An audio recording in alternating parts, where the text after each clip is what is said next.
Salut à tous, j'espère que vous allez bien et bienvenue sur ma chaîne YouTube. Aujourd'hui, place à la review du scan 59 de Dragon Ball Super. Un scan où les deux combattants montrent qui a la plus grosse. Ce scan intitulé « Activer les prémices de l'Ultra Instinct » et comme son nom l'indique, Goku en Ultra Instinct non maîtrisé ou pour les kikus japonais, Migate no Gokui ou Gokui qui combat le méchant Moro aka le bouffeur de planètes.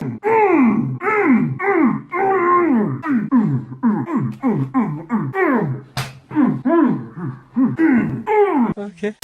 Dans ce chapitre, on voit que Goku essaie d'en finir avec Moro le plus rapidement possible sous la forme de l'Ultra Instinct non maîtrisé. Ce chapitre se focalise sur la forme non maîtrisée de l'Ultra Instinct à travers le combat Goku vs Moro. Dès les premières pages, on voit que sous cette forme, Goku change de garde. En changeant de garde, ça montre à quel point le style de combat de Migate no Gokui est complètement changé. Et pour cause, sous cette garde, le bras complètement en avant et l'autre bras complètement en arrière nous montre une nouvelle attaque que même Moro n'a pas vu venir. Perso, cette position me fait beaucoup penser au Jet Pistol de Luffy.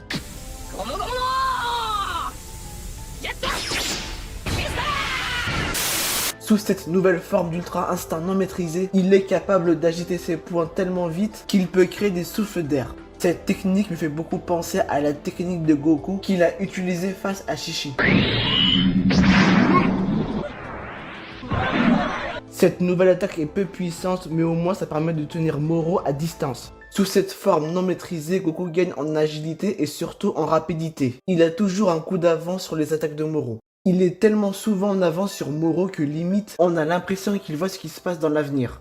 Limite, au moment où Moro déclenche son attaque, tu vois Goku derrière lui. Au début du combat, Goku a clairement l'avantage. Même si à un moment, Moro réussit à l'immobiliser et à utiliser sa magie, ce n'est pas suffisant pour battre Goku avec la forme non maîtrisée de l'Ultra Instinct. Voilà ce qui est pour le début du combat. Goku Ultra Instinct non maîtrisé réussit à avoir l'avantage sur Moro en étant plus rapide, gagnant de l'agilité, ayant des nouvelles techniques efficaces face à Moro. Pendant ce temps-là, Vegeta qui se trouve chez les Yardra ressent le ki de Goku et de Moro durant ce combat. Et ça c'est fort, sachant que ni Gohan ni Piccolo ne ressentent le ki de Goku, alors qu'ils sont spectateurs du combat. Certains diront que Vegeta est un Saiyan divin, vu que tout comme Goku, il maîtrise le Super Saiyan God, mais ça reste quand même très fort. Vegeta était le dernier de la Team Z à pouvoir ressentir le ki des autres, avant il utilisait le détecteur, et là ça montre qu'il est en avance sur tout le monde.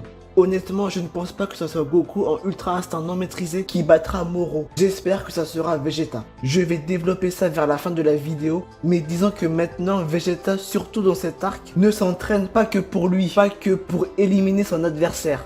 Il est parti chez les Yardra car il pense que c'est la meilleure solution pour battre Moro. Avant, il s'entraînait souvent seul, parfois avec Trunks, mais c'est tout, il voulait que personne s'entraîne avec lui. Je me suis battu comme un forcené pour que le monde tourne à ma façon. Mon seul plaisir, c'était éliminer l'ennemi. L'orgueil m'aveuglait. Maintenant, il demande tout à un peuple pacifique de l'entraîner. Sachant que les Yardra maîtrisent les techniques de l'espace-temps, je me demande quel genre de technique apprendra Vegeta. Dans tous les cas, je pense que c'est une technique efficace face à Moro. Oh j'adore, oh putain, je kiffe ma race. Nous vous informons que ce programme est déconseillé aux moins de 10 ans. Après ça, dans le scan, le combat Goku vs Moro reprend. Agile comme il est, Goku réussit facilement à esquiver les attaques de Moro, mais demande aux autres de reculer, car cette attaque de Moro peut les désintégrer, et c'est là où ça me pose un petit problème.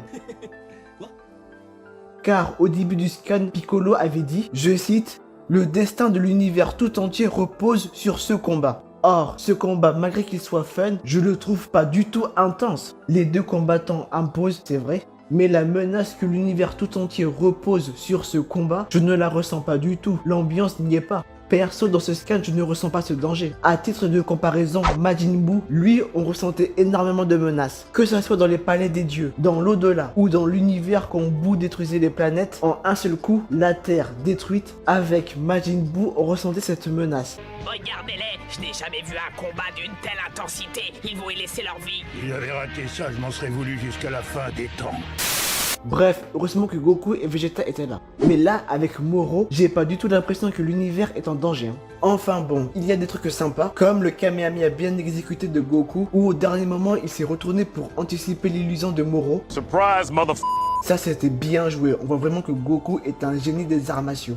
Personnellement, ce combat entre Goku et Moro me fait beaucoup penser au combat entre Goku et Cell. Dans les deux combats, il y a des spectateurs qui admirent et commentent le combat des deux combattants. Goku, que ce soit en Ultra Instinct non maîtrisé ou en Super Saiyan Full Power, il est considéré comme le combattant le plus puissant qui puisse faire face à Moro ou à Cell. S'il perd, la Terre ou l'univers tout entier sera condamné. Quant à Cell et Moro, ce sont deux antagonistes qui ont dû faire face à de nombreuses épreuves avant d'atteindre le niveau maximal. Même durant le combat, que ce soit Goku vs Moro ou Goku vs Cell, c'est plus un spectacle pour épater la galerie à celui qui a la plus grosse.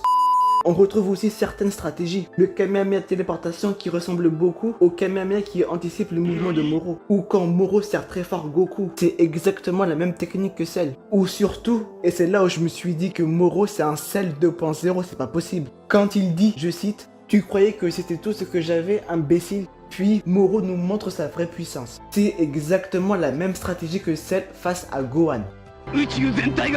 Même là, Piccolo est dans l'exagération. L'univers entier, faut pas non plus exagérer. Ah, la différence, c'est que là, Moro était en dessous de Goku Ultra Instinct non maîtrisé. C'était pour montrer le power-up de Goku sous cette forme. Sauf qu'à la fin de ce chapitre, Goku et Moro sont à peu près égalité.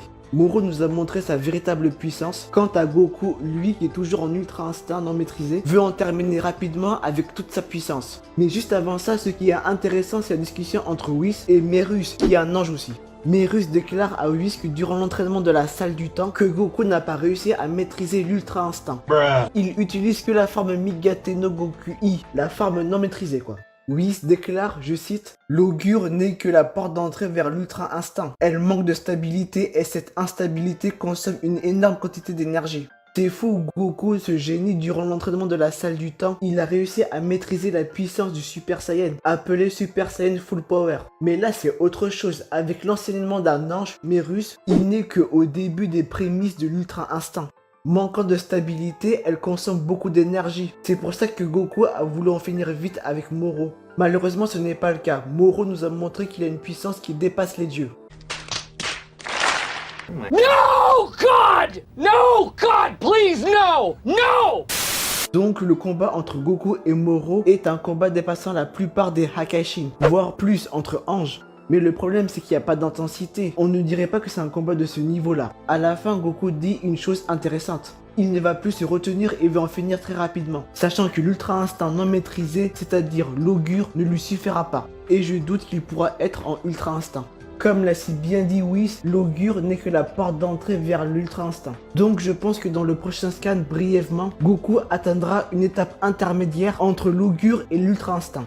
Comme ça, le merchandising au Japon, avec la nouvelle forme de Goku en figurine, explosera. C'était le cas avec le Super Saiyan God, le Super Saiyan Blue, Super Saiyan Rosé, etc.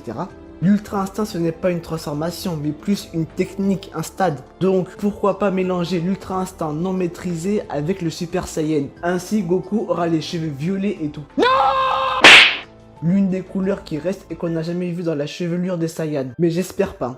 On a déjà vu le Super Saiyan mélangé avec le Kaioken, avec le Super Saiyan God, donc pourquoi pas avec l'Ultra Instinct non maîtrisé. Je ne vois pas d'autre solution pour Goku. Ne maîtrisant pas l'Ultra Instinct, soit il se met en Kaioken ou soit il se met en Super Saiyan avec l'augure, la forme non maîtrisée de l'Ultra Instinct. Ainsi, il se fera appeler Super Saiyan Augure.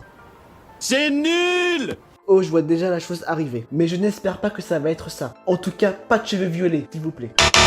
Sinon, je ne pense pas que la menace Moro sera éradiquée dans le prochain scan. A mon avis, ça sera un combat à la Goku vs Cell 2.0. Peut-être Moro sera en difficulté, mais je sens que quelqu'un va intervenir dans ce combat qui est... J'espère juste que ce n'est pas Goku qui va éradiquer la menace Moro, mais bien Vegeta. Je ne pense pas que l'Ultra Instinct non maîtrisé éradiquera cette menace. Moro est plus vicieux que ça. J'espère que quand Vegeta finira son entraînement chez les Yardra, reviendra avec une technique qui pourrait battre Moro. J'espère que Vegeta battra le boss final de cet arc, c'est-à-dire Moro. À chaque fois, c'est Goku ou Gohan qui battent le boss final de cet arc. Même quand Freezer a fait son retour, c'est Goku qui lui a donné le coup de grâce. Mais toi, tu as toujours été différent. La victoire ne t'a jamais intéressé. Tu te bats seulement quand tu y es obligé. Alors que moi, je me battais pour me dépasser, pour devenir quelqu'un d'autre. De plus, dans cet arc, contrairement à Goku, je sens vraiment que Vegeta est impliqué personnellement. Notamment à Namek où on a eu une comparaison entre le Vegeta d'avant et le Vegeta actuellement. Et juste pour cette image, je voudrais que ce soit Vegeta qui batte Moro. Et vous pensez quoi de ce scan? Bref, si vous avez aimé cette vidéo, n'hésitez pas à la liker, à commenter, à partager et surtout à vous abonner. Sur ce, je vous dis à plus tard pour une prochaine vidéo. Bye.